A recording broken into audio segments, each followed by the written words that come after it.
আবারও প্রশ্নের মুখে সরকারের স্বচ্ছ নির্বাচনের প্রতিশ্রুতি। ত্রয়োদশ জাতীয় সংসদ নির্বাচনকে সামনে রেখে বডি ক্যামেরা কেনায় উঠে এসেছে বড় ধরনের দুর্নীতি ও অনিয়মের অভিযোগ। প্রশ্ন উঠেছে, নির্বাচন প্রশ্নবিদ্ধ করতে প্রশাসনে লুকিয়ে থাকা আওয়ামী লীগের দোসররা চক্রান্ত করছে কিনা।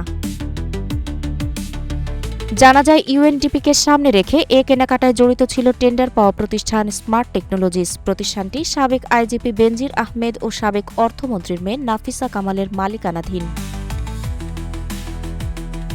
সোর্স মানি ব্যবহার করে দাহুয়া, টিডিটেক, কেডাকম ও অকজন নামক প্রতিষ্ঠান থেকে এসব চায়না ক্যামেরা কিনেছে পুলিশ বিভাগ।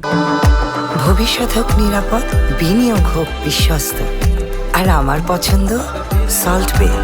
ওয়েলকাম টু সল্ট বে।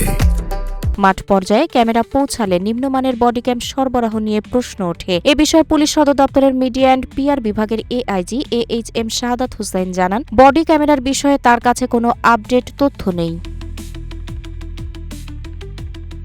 বিশেষজ্ঞরা মনে করছেন, ইচ্ছাকৃতভাবে নিম্নমানের ক্যামেরা কেনা হয়েছে যাতে সেগুলো সঠিকভাবে কাজ না করে। ক্যামেরা সঠিকভাবে কাজ করলে যে কোনো অব্যবস্থাপনা বা অপরাধ ধরা পড়ে যেত। তাই নিজেদের নেতিবাচক উদ্দেশ্য চরিতার্থ করতে এই লুকোচুরির আশ্রয় নেওয়া হয়েছে। জানা গেছে, জাতীয় সংসদ নির্বাচন সুষ্ঠু করার লক্ষ্যে গত বছরের 9 আগস্ট সরকারের উচ্চ পর্যায়ের বৈঠকে 269 কোটি টাকায় 40,000 বডি ওন ক্যামেরা কেনার সিদ্ধান্ত নেওয়া হয়। টেন্ডার পায় স্মার্ট টেকনোলজিস। যে অনিয়ম আর দুর্নীতির অভিযোগ উঠেছে তাতে বিশ্লেষকরা মনে করছেন, এই দুর্নীতি নির্বাচনী স্বচ্ছতা ও সাধারণ মানুষের আস্থা ক্ষুণ্ণ করতে পারে। তাহের আক্তার, রূপালী বাংলাদেশ।